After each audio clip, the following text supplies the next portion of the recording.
On August 16th, we lost one of the greatest dirt late model drivers in the history of the sport. And in this video, I'm going to be telling the story of the most bad late model driver in the history of dirt racing, Scott Bloomquist. Scott Dean Bloomquist was born on November 14th of 1963 in Fort Dodge, Iowa. He was the son of an airplane pilot for Air Cal. While stationed in California, Bloomquist's father was invited to see his coworker race a stock car. The elder Bloomquist thought it looked fun, so he would give it a try, bought a race car motor, and some old tires. He tried out racing, decided that it was not his thing, and thought, I might as well give this car to my son. Scott Bloomquist's first ever race was at Corona Raceway in Corona, California in August of 1980. He won several races and the track championship in 1982. But in 1983, Scott heard about a 4,000 to win race at the Speedway in Chula Vista, California. He saw a picture of a flat wedge-shaped race car that Charlie Schwartz had used to win in the Dirt Track World Championship in 1982. He decided to build a race car like that for the Chula Vista race, and he ended up winning the race, lapping the entire field in the process. After he had won the race, his father wanted to sell the car since it was worth a lot of money. The two had reached an agreement where his father would gradually be paid back for the car if the newly graduated Scott would work at his father's new farm across the country in Tennessee. He traded in his 1957 Chevy for a truck and a race hauler. After arriving in Tennessee, he had tore up his car in qualifying at the Newport Speedway. He had worked for his father until he had enough money to repair the car, and he won a couple more races, earning just enough money to continue his racing dream. The next year, with new hopes and a new race car, he decided to race at Kingsport Speedway in Kingsport, Tennessee, which had begun hosting a 2,500 to win event every single Saturday night. And Scott Bloomquist was dedicated, using all of his winnings from every single race to improve and fix his race car when he needed it. He continued to work at his father's farm to pay off his original race car and began going to races with upwards of $2,000 purses that were over 100 miles away from his home. In 1988, he raced at Eldora Speedway's World 100 against the three-time winner and favorite Jeff Purvis. After qualifying for the feature, which is unusual for a rookie, he started in 7th. Purvis took the lead early in the race. Bloomquist slowly caught Purvis and passed him for the win. Some people consider his win a fluke until Bloomquist took the pole position the following year and won the race again in 1990. He raced in the Hava Tampa Series from 1993 to 1996, winning the National Touring Series in 1994 and 1995.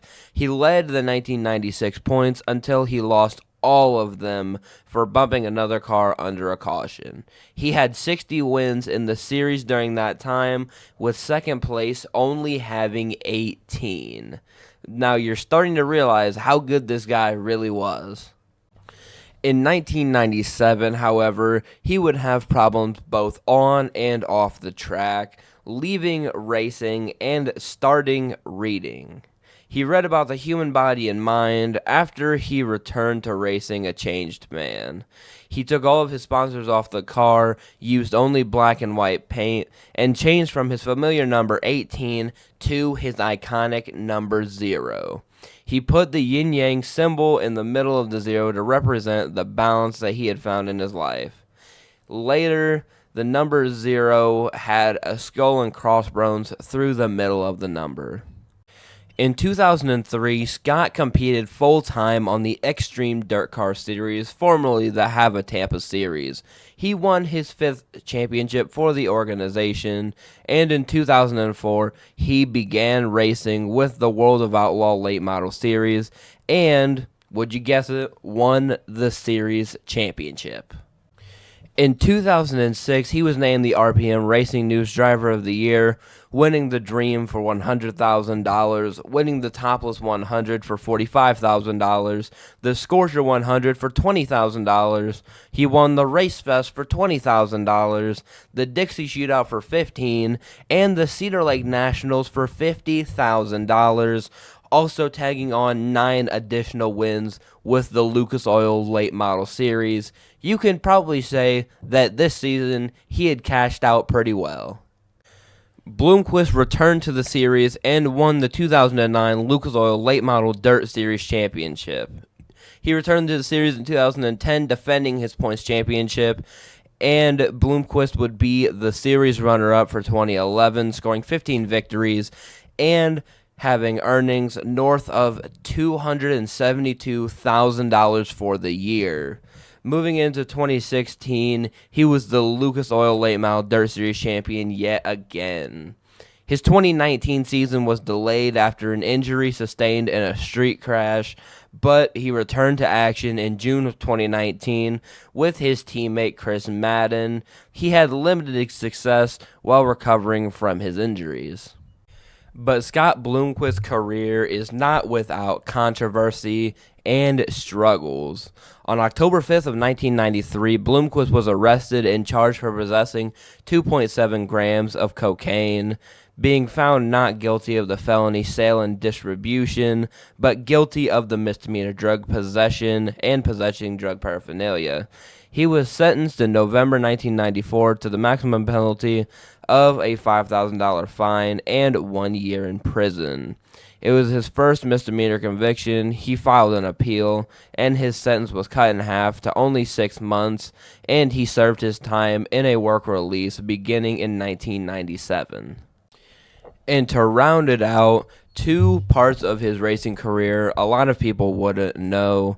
He raced 1 race in the NASCAR Craftsman Truck Series, finishing in 69th, and would run 3 races in the ARCA Menards Series, with his best finish being in 69th, and his first race was in 1991 at the Michigan ARCA 200, and his last race being the 1991 Motorcraft Fast Lube ARCA 500K in Atlanta.